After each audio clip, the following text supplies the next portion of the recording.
যে আগামী ইলেকশনে কিন্তু আওয়ামী লীগ একটা বড় ফ্যাক্টর। 3 জন উপদেষ্টা এর সাথে জড়িত। এখানে আসিফ নজরুল হচ্ছে সব কলকাঠি। 1 চামচ বিএনপিকে দেওয়া হয়েছে, 1 চামচ জামাতকে দেওয়া হয়েছে। আপনার কাছে কি মনে হয় রাজনৈতিক দলগুলোর মুখোমুখি অবস্থানের কারণেই সরকার কি আসলে একটা নিরপেক্ষ অবস্থান থেকে এই জুলাই সনদের আদেশ জারি করা হয়েছে কিনা? আপনার ওই শেষ কথাটা দিয়ে শুরু করি। এনসিপি যে বললো 1 চামচ বিএনপিকে 1 চামচ জামাতকে, ওনাদেরকে কিছু দেয় নাই, ওনারা কিছু পায় নাই, 1 চামচ আধা চামচ পাইছে কিনা এটা বলেন নাই না, তাহলে কিছু করার নাই। এখন বিষয়টা হয়েছে কি আসলে যে জুলাই সনদ নিয়ে কোনো আপত্তি নেই, কারণ জুলাই সনদ তো মোটামুটি সবাই স্বাক্ষর করছে এনসিপি ছাড়া। এনসিপি কেন এখনো স্বাক্ষর করে না এটা কিন্তু এখনো আমার কাছে একটা রহস্য। কারণ তারা কি তারা স্বাক্ষর করবে না? তাদের এখন পর্যন্ত যে বক্তব্য তো মনে হচ্ছে তারা স্বাক্ষর নাও করতে পারে, কারণ তারা তো কোনো ক্ষেত্রেই দেখা যায় খুশি না, তারাই তো উদ্যোক্তা ছিল। আর এখানে বিএনপি স্বাক্ষর করেছে, জামাত স্বাক্ষর করেছে, এবং তারপর যখন এটার বাস্তবায়নে যখন আদেশটা হলো, আদেশের খসড়া দেখে জামাত হ্যাপি ছিল, বিএনপি আনহ্যাপি ছিল। এখানে আরেকটা ইস্যু ছিল, সেটা হলো আপনার গণভোট হবে। গণভোট ইস্যুতে জামাতের একটা দাবি ছিল, বিএনপির আরেকটা দাবি ছিল। ইউনূস সাহেব মধ্যপন্থায় যে উনি গণভোটের ব্যাপারে বিএনপি যে দাবি ছিল ওটার দিকে গেলেন, আর জামাতের একটা বড় প্রাপ্তি যেটা আপনার বড় যেটা দাবি ছিল যে উচ্চ কক্ষে পেয়ার পদ্ধতি, ওটা জামাতকে উনি দিয়েছেন এভাবে। তো এটা আসলে একভাবে কিন্তু মানে নির্বাচনের স্বার্থে, মানে দেখেন জুলাই সনদ তো হয়ে গেছে ভাই, হওয়ার পরে এখন এটা কিভাবে বাস্তবায়ন হবে এটা নিয়ে নানা ধরনের জটিলতা। এই জটিলতাটা না হলে ভালো হতো। জটিলতা যতটুকু হয়েছে, এটা হয়েছে জাতীয় ঐক্যমত্য কমিশনে যারা ছিলেন আলী রিয়াজ সাহেবরা, ওনাদের কারণে, ওনাদের কিছু ফাজলামোর কারণে এটা হয়েছে আর কি। তো সেই সমস্যাটা সরকার পাকিয়েছিল, সমস্যাটা কিন্তু সরকার তৈরি করেছিল, ক্রাইসিসটা সরকার সেটা সমাধান করলো, নিজেরাই ক্রাইসিস ক্রিয়েট করেছে, নিজেরাই এটা সলিউশন দেওয়ার চেষ্টা করেছে। আচ্ছা, এখন জামাত এবং বিএনপি উভয়ে কিন্তু কেউ কিন্তু এটাকে প্রত্যাখ্যান করবে না। এনার ভাষণটাকে কেন প্রত্যাখ্যান করবে না? কারণ উভয়েরই লক্ষ্য এখন নির্বাচন। জামায়াত এবং বিএনপি দুইজনই আশা করছে যে এই নির্বাচন তারা ভালো করবে, যেটা আগে জামাত আশা করতো না, কিন্তু ইদানিং তারা এটা করে। তারা মনে করে এই নির্বাচনে তারা ভালো করবে। বিএনপি তো আগের থেকে আশা করে, তো দুইজনই ভালো করবে। যারা নির্বাচনে ভালো করবে তারা নির্বাচন পর্যন্ত যেতে চায়, আর যাদের নির্বাচন নিয়ে কোনো আশা নাই তারা এগুলো বলবে। যেমন এনসিপি বলতেছে, তারা এটা চুলচেরা বিশ্লেষণ করতেছে, এটা হয় নাই ওটা হয় নাই। এখানে কিন্তু জামাতও কিছু পেয়েছে, কিছু হারিয়েছে, বিএনপিও কিছু পেয়েছে, কিছু হারিয়েছে। বাট আমার কথাটা হলো কি, এই পাওয়া এবং হারানোর দরকারটা কি? কারণ এটা হলো জনগণের জন্য কিন্তু একটা বিষম ধাঁধা। এটা একটা মানে ওনারা কি পাইছেন, ওনাদের হলো কি ইলেকশন হবে, আমরা এমপি হব, মন্ত্রী হব, সরকারে যাবে, এটা ওনাদের হিসাব। এই জন্য ওনারা খুশি কি অখুশি এটা ওনাদের ব্যাপার, এটা আমাদের রাজনৈতিক ব্যাপার। ওটার সঙ্গে তো আমার কোনো সম্পর্ক নেই। আমি সাধারণ মানুষের মতো করে ভাবি, এখানে আমার কি লাভ হলো? আমার কিছু লাভ হয় নাই, বরঞ্চ আমার জন্য একটা জিগজ্যাগ পাজল ঠিক করা হয়েছে। যে গণভোটটা করা হবে, হ্যাঁ অথবা না উত্তর দিতে হবে। প্রশ্ন নাম্বার 4টা, ওই 4টার মধ্যে আমি একটা গ্রহণ করবো, একটা বর্জন করবো তা কিন্তু পারবো না। আমি হ্যাঁ বলা মানে 4টাই গ্রহণ করা, আর না বলা মানে 4টাই বাতিল করে দেওয়া। হিসাবটা কিন্তু সিম্পল একদম। তো এটা তো আমি রাজি না। এটা হলো আমার 1 নম্বর পয়েন্ট। 2 নম্বর পয়েন্ট হলো আমার আরো কিছু পয়েন্ট আছে, আমি ডিটেল এরপর যখন চান্স পাবো তখন যদি পাই বলবো আমি। আরেকটা বিষয় হলো এই যে 4টা পয়েন্ট, এই 4টা পয়েন্ট আপনি আমাকে, আমি এটা 3বার পড়ছি, খুব মন দিয়ে পড়ছি। আমাকে আপনি বলতে পারবেন, বলতে পারবো না। মানে বিষয়গুলো এত জটিল যে এটা হলো, ভাষাটা কিন্তু সাধারণ মানুষের ভাষা না, সাংবিধানিক ভাষা নিয়ে এখন প্রয়োগ করছে। তারপরে ধরলাম আমি নয় পড়তে পারি, আমি পড়লাম। এই দেশের বিবিএস এর হিসাব দেখেন, শিক্ষার হার কত? 77.9%। ধরেন 78 ধরলাম। 22% লোক আমাদের এখানে অক্ষর জ্ঞান নাই, মানে সিগনেচার। এই 78 মানে কি খুব ভালো পড়তে পারে, তারা সাইনটা করতে পারে। আচ্ছা, এর মধ্যে আপনি ধরে রাখেন 10% পড়তে পারে না। তো ধরলাম ওইটা বাদ দেন, ধরলাম আমি খুব কনজারভেটিভ হিসাব করি 22% লোক। 22% লোক এদেশের লেখাপড়াই জানে না, পড়তেও পারে না, লিখতেও পারে না। তো এই লোকগুলি এটা কি বুঝবে? তারা কি এটা পড়তে পারবে? না। তাহলে তারাও তো হা না ভোট দিবে, না বুঝে দিবে, বলবে তারা ভোট দেয় কেমন করে? তারা তো ভোট দেয় মার্কা দেখা। এখানে তার মার্কা নাই, এখানে মার্কা নাই। তাহলে সে হা নাটা কিভাবে দিবে? সে তো জানি না সে কিসের মধ্যে হা দিচ্ছে, কিসের মধ্যে না দিচ্ছে। এটা ভাই পুরো একটা বোগাস জিনিস, না, পুরো একটা বোগাস জিনিস। অনেকে বলেন যে গণভোট কখনোই আসলে মানে না ভোট বেশি পড়ে নাই, এই সেন্স থেকে কি এই সেন্স এবার কার্যকর হবে না। আমি বললাম তবে এখানে রাখেন, এই সেন্স এবার হবে না কার্যকর। গণভোটটা যেভাবে হয় আসলে সাধারণত বাংলাদেশে 3টা গণভোট হয়েছে, প্রথম 2টা বাদ রাখেন। প্রথম 2টা কোনো গণভোটে উনি আইনজীবী আছেন, উনি আরো ভালো বলতে পারবেন গণভোটটা হয় কিভাবে। প্রথম 2টা যখন হয়েছিল তখন দেশে সংবিধান স্থগিত ছিল, তখন পার্লামেন্ট ছিল না। এখন পার্লামেন্ট নাই, ঠিক আছে, বাট সংবিধান তো স্থগিত না। কারণ এই গভর্নমেন্ট নিজেকে ডিক্লেয়ার করছে সাংবিধানিক গভর্নমেন্ট হিসেবে। এই গভর্নমেন্ট বলে আমরা সাংবিধানিক গভর্নমেন্ট, কিন্তু আবার কখনো সাংবিধানিক না। ওনারা আপনি জুলাই ঘোষণাপত্র দেখেন, জুলাই ঘোষণাপত্রের 20 নম্বর ধারাটা পড়েন একবার, ব্যাংকেরা পড়েন, এখনই পড়েন, দেখেন উনি কি লেখা আছে জুলাই ঘোষণাপত্রটা, যেখানে ওই সংসদ ভবনের সামনে দিয়েছিল 5 তারিখে। উনি তারা বলছে আমরা একটা সাংবিধানিক গভর্নমেন্ট।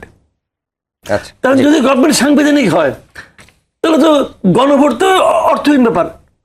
জি। তো এবং তারপর সেটাও ব্যাপার না, আমি মনে করি সময়ের প্রয়োজনে গণভোট হলেও হোক, অসুবিধা নাই। কিন্তু সেখানে আপনি এমন প্রশ্ন দিচ্ছেন যে প্রশ্নের মানে আসলে সম্ভব না। বেসিক আমি আপনার পরে যদি আসে আপনাকে একটা দেখাবো কি সমস্যাগুলো। শাহরিয়ার ভাই, এই যে জুলাই সনদের আদেশ জারির পরে রাজনৈতিক দলগুলোর প্রতিক্রিয়া নিয়েই তো কথা হচ্ছে এখনো পর্যন্ত, এবং যেটি মাসুদ কামাল ভাই বললেন যে এই সনদের আদেশ জারির পর রাজনৈতিক দলগুলো তাদের রাজনৈতিক হিসেব নিকাশ করছেন, এবং বিএনপি এখানে কিছু পেয়েছে, কিছু হারিয়েছে, জামাত কিছু পেয়েছে, কিছু হারিয়েছে। কিন্তু জামাতের মধ্যে একটু প্রতিক্রিয়াটা একটু বেশিই দেখলাম মনে হলো, কেন? ধন্যবাদ আপনাকে। আপনার মাধ্যমে আপনার টিভির সকল দর্শকদেরকে আসসালামু আলাইকুম এবং শুভেচ্ছা। আপনাদেরকেও সালাম এবং শুভেচ্ছা। মাসুদ ভাই যা বলছে তার কিছু অংশের সাথে আমি একমত, আবার কিছু অংশের সাথে দ্বিমত। সব তার একমত হয় না। প্রথম জিনিস হচ্ছে মাসুদ ভাই যেটা বললেন সেটা একটু আমি বলে দিই। হ্যাঁ, জুলাই ঘোষণাপত্রে 20-এ বলছিলেন, ধারা 20-এ, যে এই সরকার 106, আমি একদম ভাষায় সংবিধানে 106 অনুচ্ছেদ অনুসারে সুপ্রিম কোর্টের মতামতের আলোকে সাংবিধানিকভাবে ডক্টর ইউনূসের নেতৃত্বে 8ই আগস্ট তারিখে একটি অন্তর্বর্তীকালীন সরকার গঠন হয়। একটি অন্তর্বর্তীকালীন সরকার গঠন হয় কিসের ভিত্তিতে? 106-এর ভিত্তিতে। মাসুদ ভাই আর একটা কথা বলছেন যে 77 সালে এবং 84 সালে এই 2টার সময় সংবিধান সাসপেন্ডেড ছিল। জুলাই ঘোষণাপত্রের পরে কিন্তু আসছে জুলাই সনদ। জুলাই সনদে এই সরকার নিজেকে ঘোষণা করলো যে গণ অভ্যুত্থান থেকে জনগণের সার্বভৌম ক্ষমতার থেকে এই সরকারের উৎপত্তি, যেটা গতকালকের ভাষণেও দেখবেন প্রথম অংশটুকুনে ডক্টর ইউনূস সাহেব বলছেন দা লেজিটিমেসি, এই সরকারের লেজিটিমেসি আসছে আর্টিকেল 7 থেকে, যেটা আমাদের বলছে জনগণ সর্বভৌম ক্ষমতার উৎস। সেখানে আর 106 নাই।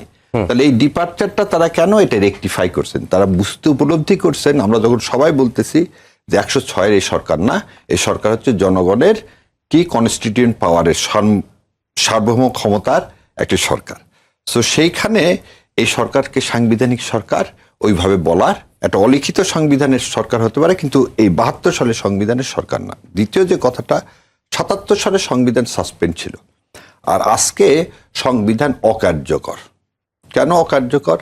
প্রধানমন্ত্রী যদি অনুরোধ না করেন, রাষ্ট্রপতি পার্লামেন্ট ভেঙে দিতে পারবেন না।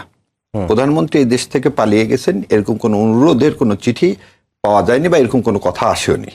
রাষ্ট্রপতি প্রধানমন্ত্রীর অনুরোধ ছাড়া যদি সংসদ ভেঙে দিয়ে থাকে, তাহলে উনি কার মাধ্যমে এটা করলেন? দ্বিতীয় কথা, উনি অন্তর্বর্তীকালীন সরকার ব্যবস্থা এই সংবিধানে নাই। এই সংবিধানে কেয়ারটেকার ব্যবস্থা নাই। এই সংবিধানে অন্তর্বর্তীকালীন সরকার ব্যবস্থা শপথ নেওয়ার ব্যবস্থা নেই। উপদেষ্টাদের নিয়োগ কাঠামো, বেতন ভাতা কিভাবে দেওয়া হবে সেটাও নাই। এবং অন্তর্বর্তীকালীন সরকার মানে যে সরকার আগে এবং পরের সরকারের মাঝখানে যে সরকার থাকবে, একটা সরকার যে ক্ষমতা ব্যবহার করতে পারে, অন্তর্বর্তীকালীন সরকারও শেষে ক্ষমতা ব্যবহার করতে পারবে। এটা 72 সাল থেকে আজ মানে 2026 সাল পর্যন্ত এরকম কোনো কনসেপ্ট কনস্টিটিউশনের মধ্যে নাই। এক্সিকিউটিভ অথরিটি হচ্ছে প্রাইম মিনিস্টার পলাতক, তাহলে কনস্টিটিউশন কিভাবে কাজ করবে? এরকম তো আমাদের দেশে কখনো হয়নি। সংসদের সমস্ত মেম্বাররা পলাতক, তাহলে সংসদ কি হচ্ছে? একটা যদি সংসদে আপনি 90 দিন কন্টিনিউয়াস অনুপস্থিত থাকেন, তাহলে আপনার সংসদ সদস্য পদ বাতিল হয়ে যাবে। তো ধরে নিলাম আমি সেই ক্ষেত্রে সংসদ, তাহলে সাংবিধানিক আদালতগুলো কিভাবে চলছে? বলতেছি আপনাকে, প্রথমে বলে নিছি একটু আগে, একটা অলিখিত সংবিধানের আন্ডারে আমরা না, চলতেছি। এখানে প্রশ্নটা এখানেই আসে, আপনি যখন এর আগে রাষ্ট্রপতিকে দিয়ে আর্টিকেল 93 অনুযায়ী অধ্যাদেশ জারি করালেন, আবার যখন জুলাই আদেশ জারি করলেন তখন ওই আর্টিকেল 93 প্রয়োগ করলেন না, মানে কখনো সংবিধান মানছি কখনো মানছি না, এই ইয়েস, এবং আপনার এই কথাকে আমি সমর্থন করি, এটা গোজামিল হচ্ছে এবং এটাকে মেনে নিতে হবে। আপনার সত্যকে সত্য বলতে হবে। এই সরকার প্রথম দিন থেকে ভুল করে যাচ্ছে এবং আজও ভুল করতেছে, আজও ভুল। এবং যত পণ্ডিতরা আছেন সে পণ্ডিতেরা কনস্টিটিউশনটা ভালো করে দেখতেছেন, নিজের অবস্থানটাকে আজ পর্যন্ত পরিষ্কার করতে ব্যর্থ হচ্ছেন। হয় বলো সংবিধান আছে, না হলে নাই, না হলে বলো যে এই অংশে আছে এই অংশে নাই। কখনো যখন প্রয়োজন হচ্ছে তখন সংবিধানের দোহাই, যখন প্রয়োজন নাই তখন সংবিধানের দোহাই নাই। কারণ এই সরকার তো সংবিধানের বাইরের দোহাই। আমার ধারণা মাসুদ কামাল ভাই এখানে একমত হবে যে 106 কিভাবে হবে? শুনানি ছাড়া তো 106 হবে না। সেই তো সুপ্রিম কোর্টের সব বিচারকরা তো পালাতক। এখন যদি কেউ ভবিষ্যতে এটা নিয়েও তো শুনানি চলতেছে, শোনেন, এইগুলো তিক্ত অভিজ্ঞতা হয়ে যাবে জাতির স্বার্থে। এই যে গোজামিল চলতেছে, এটা আমরা আশা করেছিলাম এই জুলাই সনদের মধ্যে দিয়ে কি হবে, মীমাংসা হবে। এখন আপনার প্রশ্নের উত্তর দিই যে ভাইয়ের কথা ওই জন্য বললাম যে বাস্তবতা হয়ে যাচ্ছে খালি গোজামিল দিয়ে চলতেছে এবং জনগণের সাথে প্রতারণা হচ্ছে। যে ভাই যে কথাটা বলছে, সাধারণ মানুষের কি উপকারটা হবে? প্রশ্ন হচ্ছে যে এবারের এই গণ অভ্যুত্থান মানুষের ভাগ্যের পরিবর্তনের জন্য, শাসকের পরিবর্তনের জন্য না। কিন্তু আজকে বিএনপির যে কার্যকলাপ দেখা যাচ্ছে সেটা আমাকে আবার 91 সালে নিয়ে যাচ্ছে। 91 সালে বিএনপি কিন্তু তত্ত্বাবধায়ক সরকারের মাধ্যমে আসছিল। ভাই খেয়াল করে দেখেন, শাহাবুদ্দিন সাহেবের আন্ডারে আসছিলেন। 96 সালে এসে উনি বলছেন আমি তত্ত্বাবধায়ক বুঝি না। বিরোধী দলরা তত্ত্বাবধায়কে বিল দিছিলেন, কে কে জানেন? আওয়ামী লীগ বিল দিছিলেন, জাতীয় পার্টি বিল দিছিলেন, জামাত ইসলাম বিল দিছিলেন। একটা বিল সংশোধনার প্লেস করতে পর্যন্ত দেয়নি।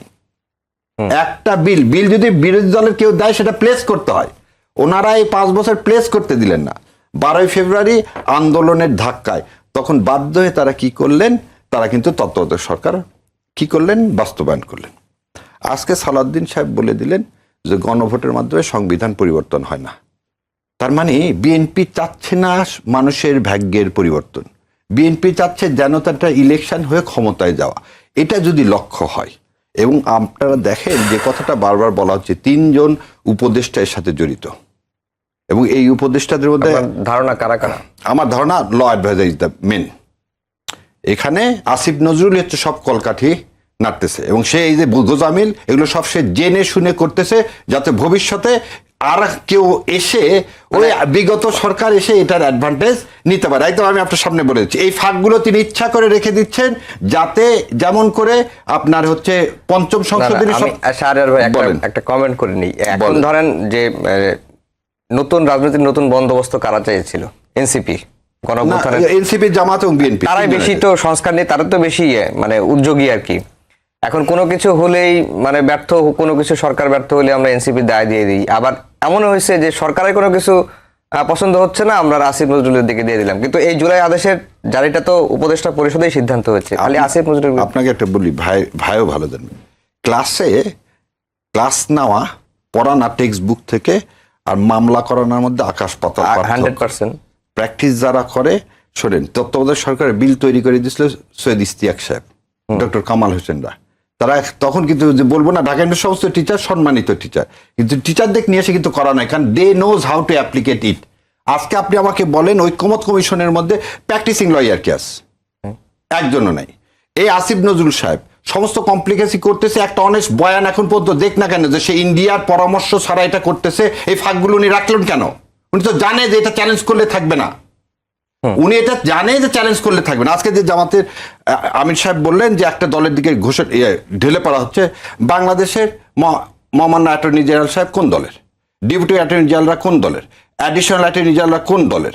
আপনি বাংলাদেশের 64টা জেলায় পিপিজিপি কোন দলের? আপনি আজকে যে ডিসি চেঞ্জ করতেছেন, আপনি 2টা 4টা করে চেঞ্জ করতেছেন কেন? এটা তো চেঞ্জ করবে নির্বাচন কমিশন। আপনার কাজ না তো। আপনি তফসিল ঘোষণা করার পরে সমস্ত মাঠ প্রশাসন তৈরি করবেন, নির্বাচন কমিশন। আপনি এগুলো করতেছেন কেন? আপনি সরকারের ইচ্ছাকৃতভাবে লেজিটিমেসি নষ্ট করতে যাচ্ছেন। সেজন্যই এই ডক্টর মোহাম্মদ তাহের বলতেছে, ষড়যন্ত্র করে আপনি ভারতের দালালি ছাড়েন, এদেশের মানুষ এটা মেনে নেবেন। আপনি এনসিপির কথা বলছেন, সেই এনসিপিও কিন্তু বলছে যে আসিফ নজরুল হচ্ছে মেন কালপিট। আসিফ নজরুল এই জাতিকে একটা অনিশ্চয়তার দিকে নিয়ে যাচ্ছে। আসিফ নজরুল এই জাতির এই যে আমাদের জুলাই সনদ, আমি বলবো পবিত্র জুলাই সনদ, 53 বছরের যেটা সমস্ত রাজনৈতিক দল করতে পারেনি, সেখানে সাইন করার পরে আরো একটা তাজ্জব কথা দেখেন, জুলাই সনদের চেয়ারম্যানকে ডক্টর মোহাম্মদ ইউনূস, হ্যাঁ। তত্ত্বাবধায়ক সরকারের প্রধানকে ডক্টর মোহাম্মদ ইউনূস। এটা কিভাবে সম্ভব? আলী রিয়াজ সাহেব suppose two B the chairman, উনি ওনার সুপারিশ দিবেন। ওনার সুপারিশ মানে কি? ইউনূস সাহেব নিজের সুপারিশ কি নিজের কাছে দিব নাকি আমি? What is a joke? এটা একটা ফার্স্ট পুরো জাতির সাথে।